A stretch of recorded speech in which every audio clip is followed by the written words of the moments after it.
the native Greg Fann, the Preacher Man, and his sidekick Shanan Jones. Frank discussions of issues affecting the ATL, Fulton County, the state of Georgia, the nation, and around the world. And now, here they are, live and in living color, the team of Jones and Fann, the Preacher Man. Tonight to another edition to Straight Talk with yours truly, Greg Fann, the Preacher Man, and Shanan E. Jonah. Let me get this thing here right. My headphone set. What's going on with this headphone set? It's looking all kind of this way and that way and every other kind of way. But anyway, you know, this right here is a wild crew right here. This Straight Talk crew with Cynthia Waters and Shanan E. Jonah. This is a wild crew. We didn't get together last week because we had you know, this problem and that problem, and this one Shanan had a problem. He was out doing weather reporting, daddy duty. Cynthia was over there babysitting and squirrel watching and all of that. So we didn't get a chance to do it. So this week, right there, raccoon watching, not squirrel raccoon watching. But anyway, we're back tonight with a great program with Miss C and Shanan E. Jones. How y'all doing tonight? How you doing good, Bishop. Thank you. We're doing good. You left out that you had an engagement, some type of happy hour engagement or something that you left that out. Well, I'm going to talk about my happy hour engagement in just a few minutes after Miss C. Well, that's good. Confession is good for the soul. It is good for the soul. Cynthia and Cynthia, how you doing tonight?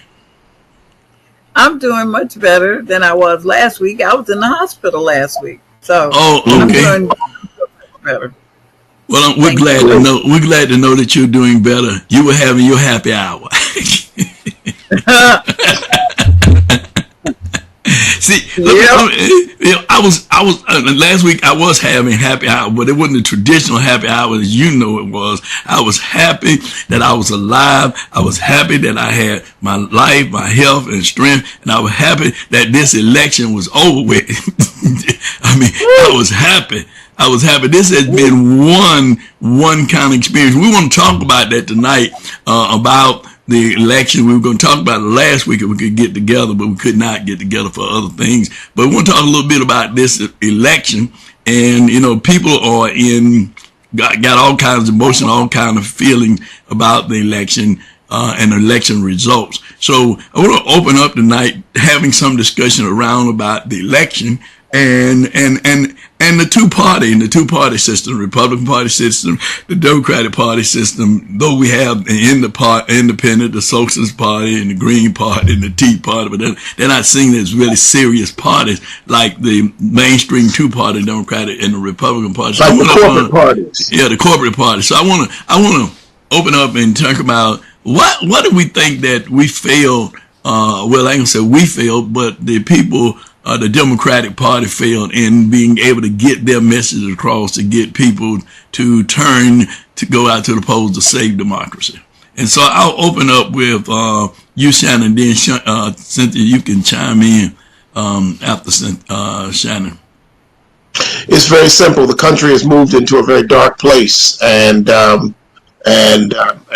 one point we knew the one who was the light of the world. Speaking of the majority vote of the African American community, which is the Democratic Party, and we carried that light. We carried the social gospel with us, because the social gospel is really what freed us. It's what liberated us. And in some cases, there were factions that have perverted it and taken it into areas that the social gospel, while it certainly encompassed all. The focus of it was not where some folks took it, and in other cases it was just denied altogether. And so as the country was in a dark place and the light of the world was not being in our hand, we lost that flashlight, then we lost it. The Democratic Party was a big tent party, and it's not anymore. It is not. It is a very narrow party, and there were people that were in that big tent that as it began to narrow, there was no longer space for them. And they tried to stick in there as long as they could. And so they've just kind of tried to move to the center. And as the center even narrowed, they ended up having to exit the tent. But they didn't run away from the tent. They stayed on the outsides of the tent. But then the weather began to change, and it began to be cold. And as it began to be cold and the elements began to fall upon them, the high prices that they were dealing with at the grocery stores, and the talk of a strong economy, but they were not feeling it. And then not hearing their concerns and their needs, but hearing magnified the needs and the concerns and the issues and agenda of corporate and the agendas of these more narrowed special interest groups that were in the tent, that took over the tent. So when they noticed that the tent was not going to open up again, and that they began to bang on the tent and say, can we come in? But it didn't let them in. Other tents opened up, and sometimes even against their will, they ran into those tents. Donald Trump should not think that 26% of African American voters are or 20 to 26% are in love with him. They were upset about what was happening with the tent, the darkness that was around them, and what was happening in this election cycle. Joe Biden should not have thought that the majority of Black America absolutely was enthralled with him. They were upset with the conditions and the environment that a Trump administration had caused, and they were seeking refuge. And so just as they ran into Biden in 2020, and then a great portion of or 26%, which is a quarter of the Black vote, begins to move into independent spaces and move into into a MAGA space. It's not because they're in love with Donald Trump, or that they're in love with MAGA, or that they see identity there. It became very pragmatic. It was cold, it was raining, and someone opened up the tent and said, it's warm in here, and we can help you with the problems that you're having. All right, Cynthia, what is your analysis of why the Democrats lost the election, in your opinion? Well, as you know, I always tell you, I'm not that political, but I do see things now are on a political realm, and I don't have the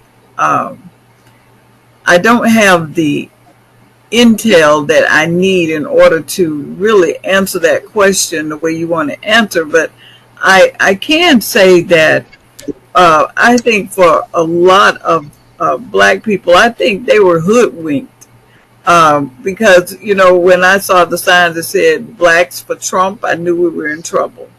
Because now you hear people, they were showing me on the internet, people were saying, how can I change my vote? You can't change a vote, you know, it's permanent. And and then you have people that I was reading an article on the economy and the tariffs that people thought that the article said people thought that China was going to pay the tariffs, but it's going to be an American consumer that's going to pay. If we're going to pay in higher prices. So I think that in a lot of ways they bought into what was being said without some kind of rational reasoning that, you know, he has lied about everything else. Why did you think he wasn't lying about just getting into office? You know, he wanted to be in office, so he said everything you wanted to hear. You know, and I'm going to do this for you, and I'm going to do that for you, but wait till I get in office. I can do like I want to do. And so I think that for the most part, they bought into what was being said instead of taking a look at what had already been said.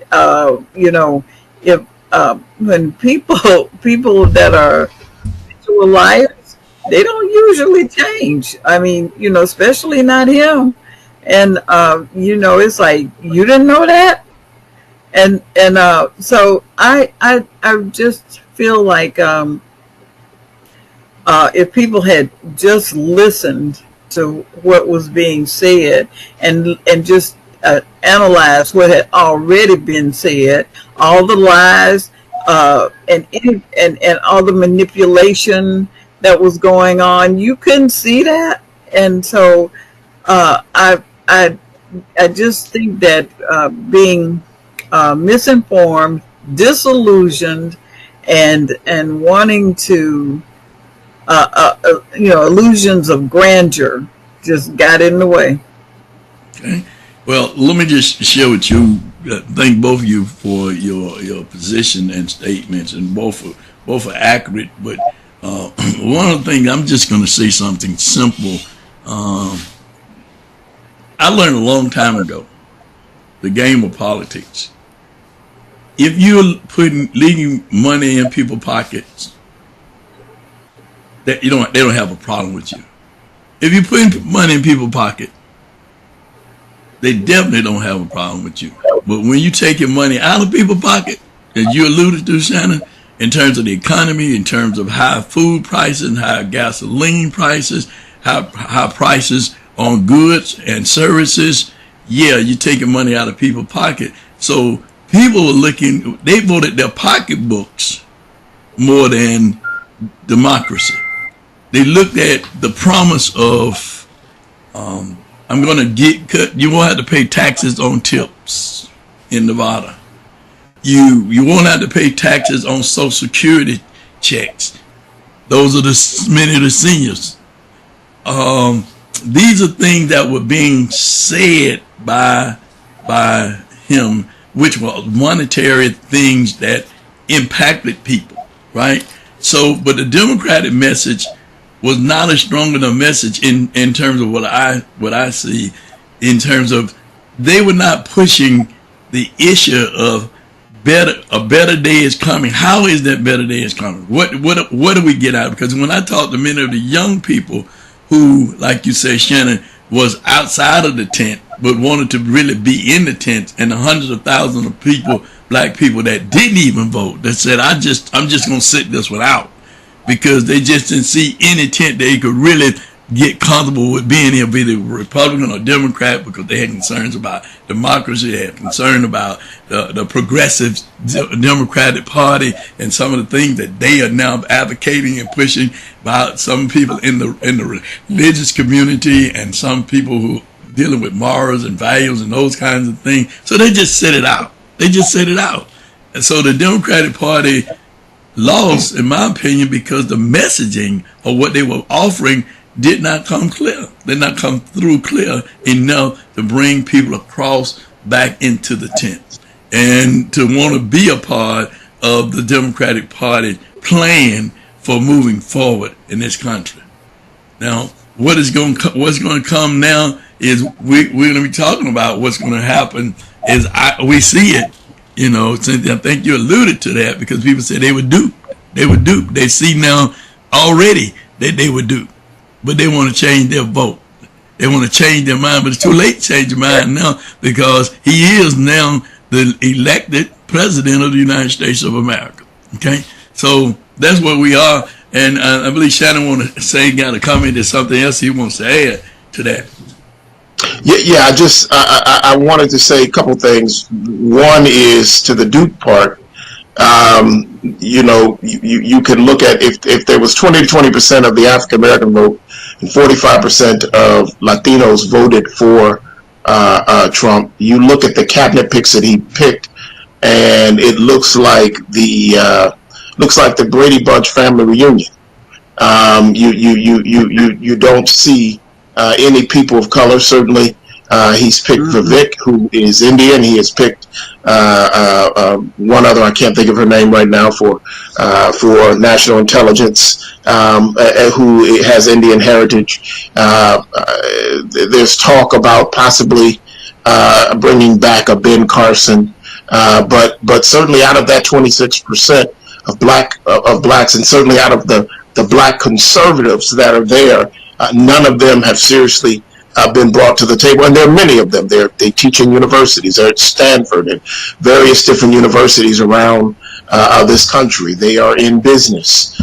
They're in finance, and you don't see them. But Hakeem Jeffries said something the other day, and you and I talked about it earlier in our pre-production conversation this morning, Bishop, when he said that there was four F's that the Democratic Party had better bring back to bear and not cede any power to. First is freedom, to be able to expand freedom beyond. I mean, and it was dealt with in terms of a woman's right and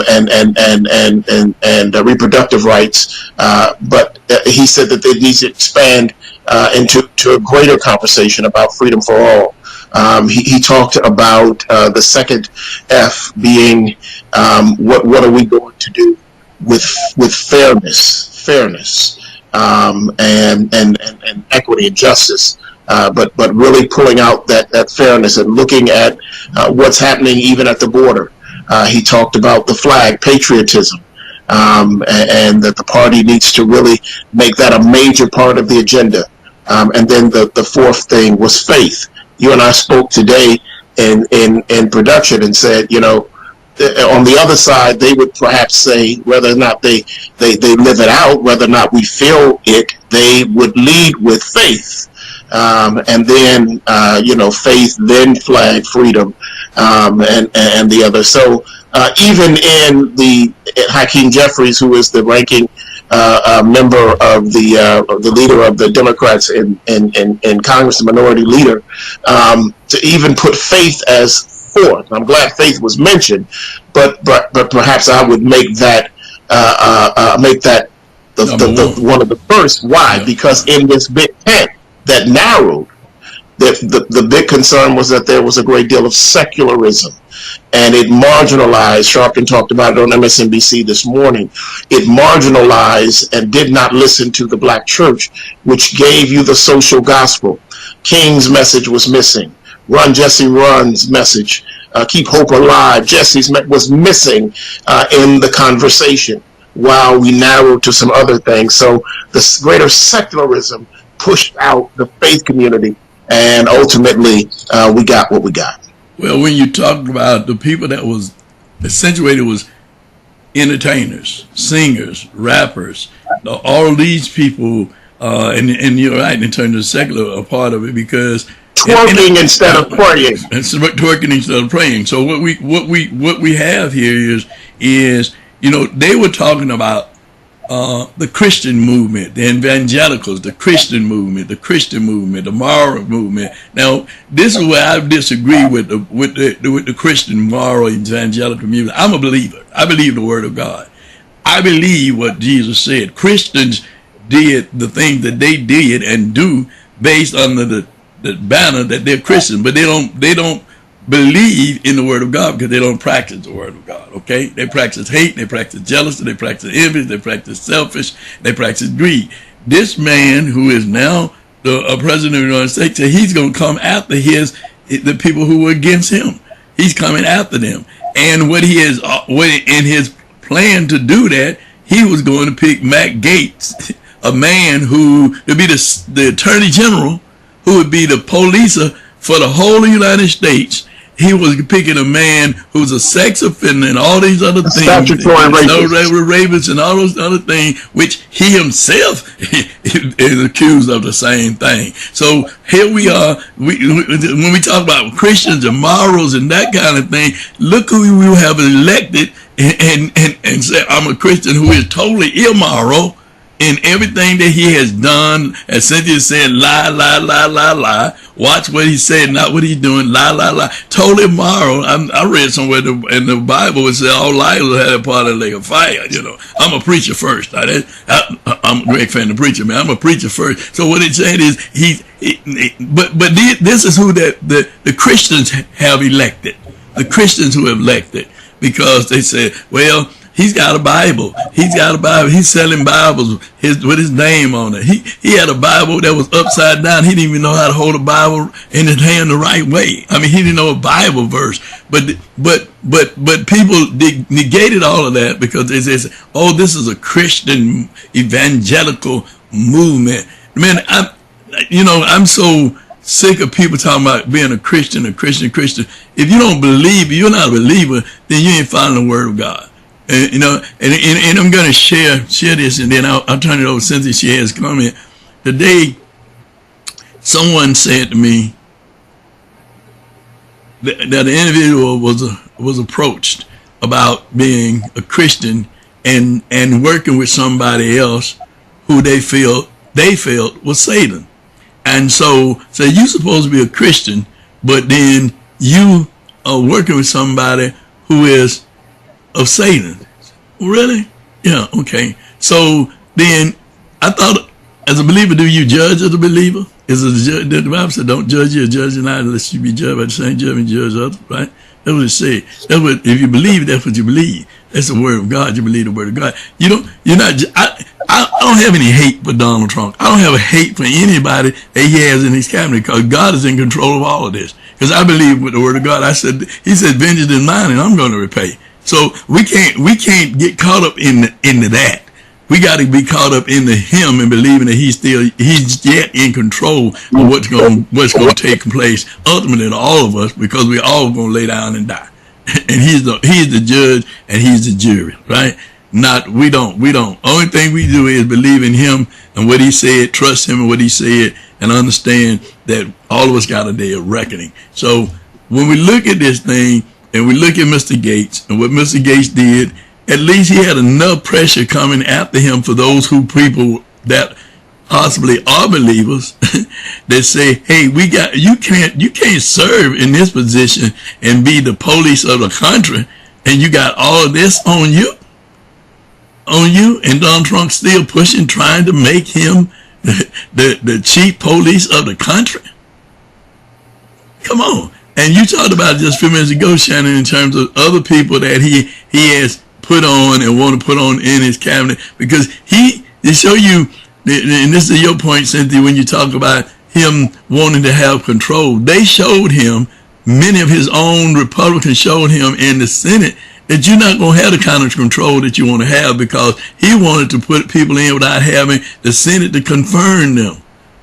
This shows you that there's going to be some pushback, because there are some people up there who's not going to agree with all the foolishness that he want to do. Some people up there are really God-fearing. Believe it or not, they are. Shanan, you know the Bible. Elijah said, what did Elijah say when he thought that he was the only prophet? When he got in it with Ahab, right? He thought I'm the only prophet. God said, no. I got many prophets here in caves. Elijah, you ain't the only one. So I'm trying to tell you, God got somebody, and God's going to deal with it in God's time, the way God's going to deal with it.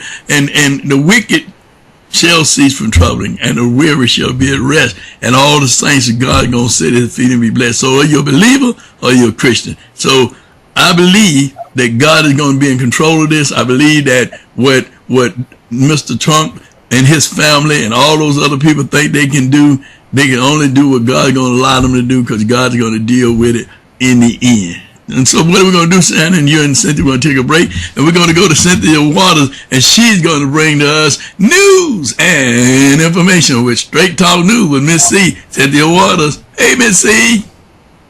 Hey, what's up? Listen, I've got a few tidbits I'd like to tell you all about. You're invited to the pastoral installation service honoring Reverend Edward Barnett Jr. December 1st, 3 p.m. at Central Holiness Church of Deliverance, 1064 Washington Street in Atlanta. The annual Thanksgiving service of Mount Olive Missionary Baptist Church at 2685 Barge Road in Southwest Atlanta will be held November 27th, 7 p.m. with Straight Talk's own Bishop Greg Fann as guest preacher. How about that? That ought to be a really good service there. Anyway, wishing and hoping. But a Thanksgiving brunch and community table, a time of Thanksgiving fellowship and community connections will be held at East Point, Malibu United Methodist Church, 2651 North Church Street in East Point. To dine on site, you must register by November 25th by calling 404-270-7091. That's 404-270-7091. You do not need to register for the drive-through brunch, which will be held from 11 to 12:30 p.m. They also are having a winter essentials drive. You can drop off your coats, blankets, socks, and toiletries for the benefit of others. Let's help somebody else, you know.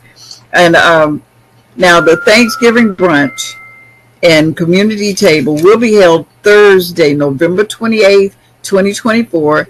It's all going to happen from 11 to 2 p.m. and you can be a part of that by calling 404-270-7091 to register if you want to dine in, or just drive through the drive-through brunch from 11 to 12:30. And listen, you get 4 things I'd like for you to do. Don't forget to like us, subscribe to us, comments. We love hearing from you, and share. Don't keep Straight Talk News to yourself. You know, you're asked a lot of times, don't tell nobody, but we're telling you, tell everybody about Straight Talk News. Okay? And that's going to do it for Miss C, Greg, and Shannon. All right, Miss C, and welcome back. Bishop, yes. just one thing that I did want to say, because I think we're about to pivot, and I can't see my monitor right now, but I do want to say that a wise person once said that if you show me where you spend your money, I can see where your heart is. Right? Scripture says about your treasure. Right? Therein lies your treasure. What you're focusing on. And as you touched on, and I said twerking instead of praying, you touched on some of the celebrities, Lady Gaga, Oprah, Megan Thee Stallion, several others. And when you go into some of that music, some of it is it could be a little raunchy, but several others that the Democratic Party focused upon. And the concern that we have with that is you raise billions of dollars, you're $20 million in debt, and you had no ground game. The people who were on the ground saying, hey, send us funds so we can do the work with our neighbors and the people that we know, we didn't do that, but we have $1 million for Oprah. I bet you if we go over and check the receipts, as the young people said, check the receipts. As we looked at the Democratic receipts, I bet if we go over and look at Trump's receipts, I bet you he was not paying for Franklin Graham and Hulk Hogan and several others to be at his rally. And the difference between that is that one was a campaign, the other was a movement. And I think that the Democratic Party had better get back to the movement focus. It needs a movement. Right. All right. Thank you so much for that, because that's really what it's all about. It is a movement. How do you bring people into this? What are the things that people are looking for, really? And again, as I said earlier, if you put money in people's pocket, if you're leaving money in people's pocket, you're good. If you're taking money out of people's pocket, that's my learning politics, they're going to get rid of you quick, fast, and in a hurry. As long as you're keeping food on my table and a roof over my head, hey, I'm good. But when I don't have a roof over my head and food on my table, and I can't afford a roof over my head or food for my table for my kids and all these other things, hey, you got to go. And I don't care who you are. And the next man promised me that he's going to do a better job than you did and make sure I have these things, regardless if he's a liar or whatever he's done in the past. I'm going to give him the opportunity to do that. Even though he did give me one $1,500 check or $1,200 check. Or signed it like he did it, but it was voted on by Congress. But I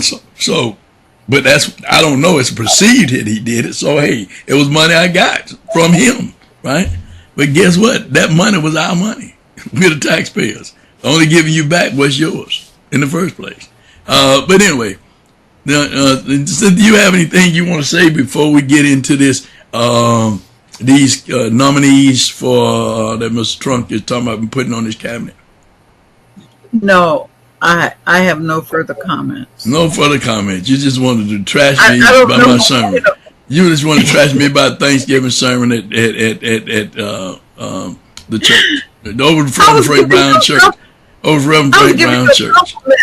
I was giving you a compliment. Well, listen, I'm telling everybody, a lot of down everybody, come on by and be with us over at Reverend Brown Church over Mount Olive, right over there on Boys Road. Come on, we have a pre service before Thanksgiving. Don't be like Cynthia.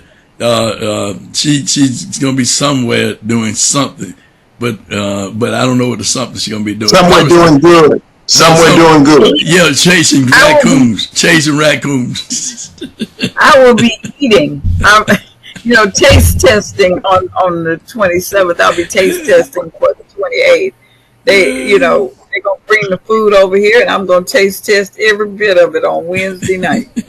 Now that says something about legacy, because you get to taste test, but many years ago, somebody else was taste testing you, and it relied on you. They relate on you to cook the whole dinner. So that's a blessing that now someone can put food before you, rather than you sweating in the stove and then over the oven and all that all night long and all Thursday morning. That's right. And I have done it in the past. I have done it, but these old bones now, they, Well, you know what? See, you finally made a confession. Earlier you were saying that she wasn't had no problem like that. I said I'm sitting up on the heater now. I said that's what the old folks do. They be sitting up on the heater trying to stay warm, keep them bones warm. That's it. That's what I do. But getting to the serious subject here in terms of these cabinet members, we talked about Matt Gaetz, right? Who I'm really glad to see that he did not even consider for a cabinet position yet is Marjorie Taylor Lott and Jim John. What's his name? Jim Jordan. No, don't speak too fast. Really? It's a whole lot more seats, a lot of ambassadors and all that. Don't speak too fast. Well, I put it like this. Right now we don't see it, but let's talk about who we don't see.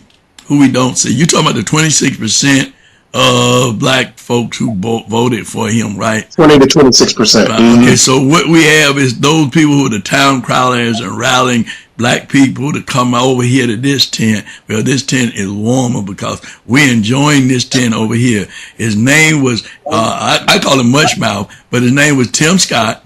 And he hadn't gotten anything. None was, what's Donaldson, out of Florida? Hadn't gotten. Tim Scott got a position in the Senate leadership. They brought him up to Senate leadership, just over by the whip. I can't remember what it was. But Byron Donaldson, you're right. There's been nothing, but it's been said, Bishop, that Byron Donaldson wants to be governor of Florida. So it'd be interesting to see if he would be Trump's choice to be the next governor of Florida. So what's going to happen to the governor of Florida now, DeSantis? Where he going? I don't know. What are you going to do for this? He done already gave, what's the name? I don't know if he's a MAGA. I don't know if he's on MAGA's list. Well, he dogged him out, and then he turned around and supported him wholeheartedly. I mean, come on, he like some of the others did. Rubio did the same thing, but now he's a Secretary of State. These are Florida boys. Now we're talking about the Florida boys. Well, it seems like with Trump, and I'm saying it seems like. It seems like that what he favors more than aptitude is loyalty. And if you're loyal to him, I don't know about I remember old Jeff Sessions, he all but balled him up and kicked him down the field. And he was going to hang, well, he wasn't going to hang, but MAGA was calling for, the people that were there on January 6th were calling for hanging the vice president. And certainly Trump did not do anything to get him out of a very dangerous place that he was in. So, it's interesting to see if he would move a DeSantis out or go against DeSantis to put his guy in there, because Byron went all around smoking cigars and drinking cognac and bringing black men together and trying to bring them into the party. Well, let's talk about that. Let's talk about some of those surrogates that were bringing and coding black people for Trump and their positions. Where do you see them? I mean, what do you say that Tim Scott has gotten proposed position in terms of being what did you say? Something like a In majority, the Senate whip? leadership. Yeah, Senate. Yeah, it's not the whip, but it's right next to the whip. I can't remember what that position is. Certainly, we can pull it up and give the folks that information in Yeah, time. I mean, But I think it's really, ooh, goodness gracious, I got big on you, Shannon. I got bigger than you. So I can't see. My monitor is acting up. I mean, really and truly, I can see myself. Look like I grew overnight, Cynthia, didn't it? Maybe you're not. Maybe you need to fast this Thanksgiving. He blew up. Look at the way I blew So up. you blew up like a man smoking a cigarette at the gas station. Look at the way I just blew up. The way I just blew up. I think I better stop.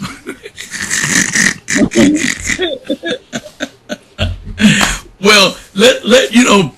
I always love to do the program with you guys because it's so lively and entertaining, but informative at the same time. So we're looking at various people already. I think the Supreme Court judge, and I can't remember her name right now, and Shannon helped me with that. The one who was looking to retire, but said now that she's not going to retire. And Justice is Mayor? Is it just Mayor? Justice, yes. Mayor. She said she was going to do it, and then now she said no, she's not going to do it. If he has already stacked the courts, and you and I talked about that months and months ago about him stacking the lower courts, and we see what happened by stacking the court because he never was taken seriously in terms of his crimes and alleged crimes and indictments, and we see all this stuff now actually going away because now he is now the newly elected president, and of course if whoever he gets to actually be the Attorney General, all he has to say to them, just have those cases dismissed. I don't know, and maybe you can help me with this, Shannon and Cynthia, if you want to chime in on it. Can the state cases, I know they said that Fulton County case is squashed. That case is squashed. The court said that case is not going to go forward on him in terms of Georgia. Because the case with him in New York, which is Judge Merchan's case, right? So can the state still move forward with those cases, even though he is president? Alvin Bragg, the district attorney in New York, says that he would push against denying Trump to dismiss the New York case. He wants to try him in 2029 when he exits out of the presidency. Good luck with that. Right. That won't happen. I'm not saying that I think that he's going to try to push the Supreme Court and Congress to give him a third term. That's kind of floating around there, and I just don't think that the country is that broken that it would allow that to happen. But I just don't think that in 2029, I think the country will have moved on. And don't forget, from the moment that Trump puts his hand on the Bible, there is no second term. He becomes lame duck from that moment. And politicians are like everything else. People who struggle with their weight go where the food is. People who struggle with drinking go where the alcohol is. People who struggle with sexual proclivities go in areas where that is. People who like to dance go where the music is. And politicians go where the voters are. And in 2026, there will be an election, and it won't be Trump on the ballot. They'll know that in 2 years Trump will not be on the ballot. The question becomes, who is the new leader of the party, and will Trump be able to anoint that person, or will that be the person that everyone begins to start talking about from 2026 on as they prepare to lead the Republican Party into the next phase of it. The focus will not be on Donald Trump as it is today. Just ask Joe Biden that, Right. or ask Kamala Harris that right now. Right. Right. We're talking about the midterm elections, and so that's what Mr. Jeffrey was talking about, and what you alluded to earlier, because there's an opportunity for the Democratic Party to reclaim the House, not the Senate, because I don't think there are any Senate races during the midterm. It may be, no, it's not here in Georgia, and but I do understand that, and as we talk about even coming home to Georgia, is our present governor, in terms of him being looked at as a presidential candidate or a U.S. Senator candidate. So that and there's been much talk of much movement about individuals, jockeying to become the governor of the state of Georgia.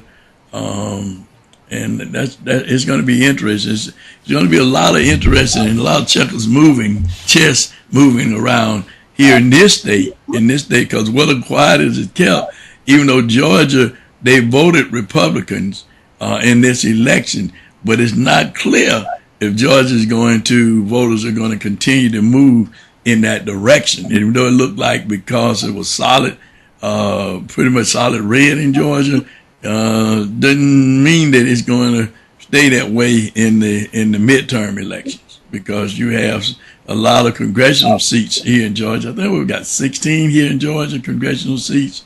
I believe it's 16. I think it's 16 congressional seats. That may be an error, but I believe we have 16 of throughout the state of Georgia. So if when the midterm election happens, that's when we will really be able to see how the politics will change in terms of party politics in our state, because it starts here in Georgia.